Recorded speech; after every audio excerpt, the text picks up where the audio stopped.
Item ಯಾವುದೇ ಇರಲಿ try ಮಾಡಿ Aachi chicken masala. Aachi chicken masala. Iran versus Israel America ಯುದ್ಧದ ಪರಿಣಾಮಗಳನ್ನ ನೋಡ್ತಾ ಹೋಗೋಣ. ಒಂದು ಕಡೆ ಇರಾನ್, ಮತ್ತೊಂದು ಕಡೆ ಲೆಬನಾನ್. ಮಧ್ಯಪ್ರಾಚ್ಯದಲ್ಲಿ ಇಸ್ರೇಲ್ ಸೇನೆಯಿಂದ ಡಬಲ್ ದಾಳಿ ಆಗ್ತಾ ಇದೆ. ಸಿರಿಯಾ ಗಡಿ ಭಾಗದ ಮೌಂಟ್ ಹಾರ್ಮನ್ ಬೆಟ್ಟದ ಕಡೆಯಿಂದ ದಾಳಿ ನಡೆಸಲಾಗ್ತಾ ಇದ್ದು, ಲೆಬನಾನ್ ದೇಶದ ಹೆಜ್ಬುಲ್ಲಾ ಉಗ್ರ ಸಂಘಟನೆಯ ವಿರುದ್ಧ ಇಸ್ರೇಲ್ ಈಗ ಮುಗಿ ಬಿದ್ದಿದೆ. ಹೆಜ್ಬುಲ್ಲಾ ಉಗ್ರ ಸಂಘಟನೆಯ ವಿರುದ್ಧ ಹೌತಿಗಳು, ಹೆಜ್ಬುಲ್ಲಾದವರೆಲ್ಲರೂ ಕೂಡ, ಅಂದ್ರೆ ಈಗ ಉಗ್ರ ಸಂಘಟನೆಗಳು ಕೂಡ ಇರಾನ್ ಪರ ನಿಂತ್ಕೊಂಡಿವೆ.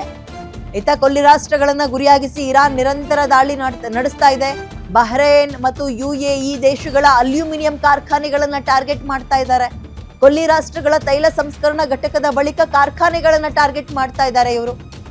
ಈಗ ಹರ್ಮೂಸ್ ಜಲಸಂಧಿ ಇತ್ತಲ್ಲ, ಇಲ್ಲಿಂದಲೂ ಕೂಡ ಹಲವು ರಾಷ್ಟ್ರಗಳಿಗೆ ಇರಾನ್ ರೆಡ್ ಸಿಗ್ನಲ್ ಅನ್ನ ತೋರಿಸ್ತಾ ಇದೆ. ಸೊ ಇದು ಸದ್ಯಕ್ಕೆ ನಿಲ್ಲುವ ಲಕ್ಷಣಗಳು ಸಿಗ್ತಾ ಇಲ್ಲ ನೋಡಿ. ಒಂದು ಯುದ್ಧದಿಂದ ಇರಾನ್ ಆಗಿರ್ಬೋದು, ಇಸ್ರೇಲ್ ಆಗಿರ್ಬೋದು, ಎಷ್ಟು ವರ್ಷಗಳ ಹಿಂದಕ್ಕೆ ಹೋಗ್ತಾ ಇವೆ ಅಂತ ಹೇಳಕ್ ಆಗ್ತಾ ಇಲ್ಲ. ನಾಗರಿಕರ ಜೀವನ ಮೇಲು ಕೆಳಗಾಗ್ತಾ ಇದೆ. ಇನ್ನೊಂದು ಆರ್ಥಿಕ ಶಕ್ತಿಗೆ ದೊಡ್ಡ ಮಟ್ಟದ ಪೆಟ್ಟನ್ನ ಕೊಡ್ತಾ ಇದ್ದಾರೆ. ಹಿಂಗಾಗ್ಬಿಟ್ರೆ ಬದುಕದ್ ಹೆಂಗೆ? ಯುದ್ಧ ನಿಂತ ಮೇಲೆ ಸುಧಾರಿಸ್ಕೊಳಕ್ಕೆ ಇವ್ರಿಗೆ ಎಷ್ಟು ವರ್ಷ ಬೇಕೋ ಏನೋ ಗೊತ್ತಿಲ್ಲ. ಇಸ್ರೇಲ್ ಸೇನೆಯಿಂದ ಡಬಲ್ ದಾಳಿ ಆಗ್ತಾ ಇದೆ. ಇರಾನು ಕೂಡ ಏನು ಅದನ್ನೆಲ್ಲ ನೋಡ್ಕೊಂಡು ಸುಮ್ಮನೆ ಕೂತಿಲ್ಲ. ಅವ್ರು ನೇರವಾಗಿ ಅಮೆರಿಕಕ್ಕೆ ಹೊಡೆಯಕ್ಕಾಗಲ್ವಾ?